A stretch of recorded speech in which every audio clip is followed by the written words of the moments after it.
मैं हूं मुकेश कुमार सिंह और आज आपके लिए लेकर हाजिर हो रहा हूं कोसी इलाके के स्पेशल रिपोर्ट को। सत्ता बदलती रही लेकिन बहुत से इलाके की सूरत और सीरत नहीं बदली। कई सरकारें आई और चली गई, पर आम आदमी की परेशानियों का मुद्दा वही का वही रहा। हम बात कर रहे हैं कोसी इलाके के लोगों की, जिन्हें अभी भी जान जोखिम में डालकर बांस बल्ले के बने चचरी पुल से आवाजाही करना अब उनकी नियत बन चुकी है। कोसी का इलाका, कछार का इलाका, कास और पटेर का इलाका, जहां समस्याएं कुलाचे भरती है। आज हम आपको कोसी नदी के भीतर सहरसा जिले के 5 पंचायत के 100 से ज्यादा गांव और खास करके वह गांव जहां रामविलास पासवान रहते हैं, लेकिन वह गांव खगड़िया जिले में पड़ता है, हम उस खास गांव सहरबन्नी की तस्वीर आपको दिखाने जा रहे हैं। हम आपको जो तस्वीर दिखा रहे हैं वो केंद्रीय मंत्री रामविलास पासवान के पैतृक गांव की है। यह बांस बल्ले से बना चचरी का पुल कोसी नदी पर बना है। ये सहरसा जिले के 5 पंचायतों से गुजरते हुए खगड़िया जिले के शहर बन्नी गांव को जोड़ता है। शहर बन्नी गांव केंद्रीय मंत्री रामविलास पासवान का पैतृक गांव है। इस पुल की लंबाई तकरीबन 400 मीटर है। इसे सहरसा जिले के 5 पंचायत कठडूमर, बेलवाड़ा, घोगसम, धनपुरा और राजनपुर पंचायत के लोगों ने सामूहिक प्रयास से बनाया है। सहरबन्नी गांव रामविलास पासवान यानी कि मौसम वैज्ञानिक का गांव है, लेकिन उनके गांव तक पहुंचने के लिए सहरसा की 5 पंचायतों के तमाम गांवों को जब हम पार करते हैं तो उनका गांव आता है सहरबन्नी। और इस गांव के लिए एकमात्र जो आवाजाही का साधन है वह है नाव। लेकिन लोगों ने जब देखा कि बहुत तरह की परेशानियां आ रही हैं, नाव दुर्घटनाएं हो रही हैं, तो उन्होंने हौसलों का पुल बना डाला। उन्होंने चचरी का करीब 400 मीटर का पुल बनाया है और आज उस पुल पर हजारों की आबादी आवाजाही कर रही है। 100 से अधिक गांव के लोग उस पुल का इस्तेमाल कर रहे हैं। विडंबना देखिए, ये रामविलास पासवान का जहां गांव हो, वहां उस गांव तक पहुंचने के लिए चचरी पुल ही एकमात्र रास्ता हो। इस पुल को बनाने में तकरीबन 1 लाख रुपए खर्च हुए हैं। इस पुल के जरिए दियारा के लोग खगड़िया और समस्तीपुर जिला मुख्यालय तक आसानी से पहुंच जाते हैं। हालांकि बरसात के दिनों में यह पुल बेकार हो जाता है। हमने जब इसकी पड़ताल ग्राउंड जीरो से की तो दियारा के लोगों ने अपने दर्द को हमसे साझा किया।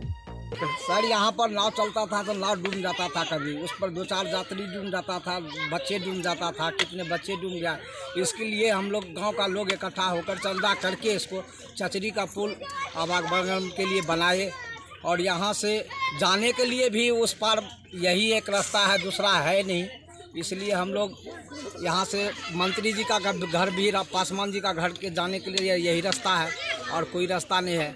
हम केंद्रीय मंत्री रामविलास पासवान के पैतृक गांव शहर बन्नी पहुंचे तो केंद्रीय मंत्री रामविलास पासवान की पहली पत्नी राजकुमारी देवी ने खुलकर इस चचरी पुल को लेकर कहा कि अगर तीनों लोग, उनके पति रामविलास पासवान, देवर रामचंद्र पासवान और पारस जी अगर चाहते तो यहाँ कब का पुल बन जाता।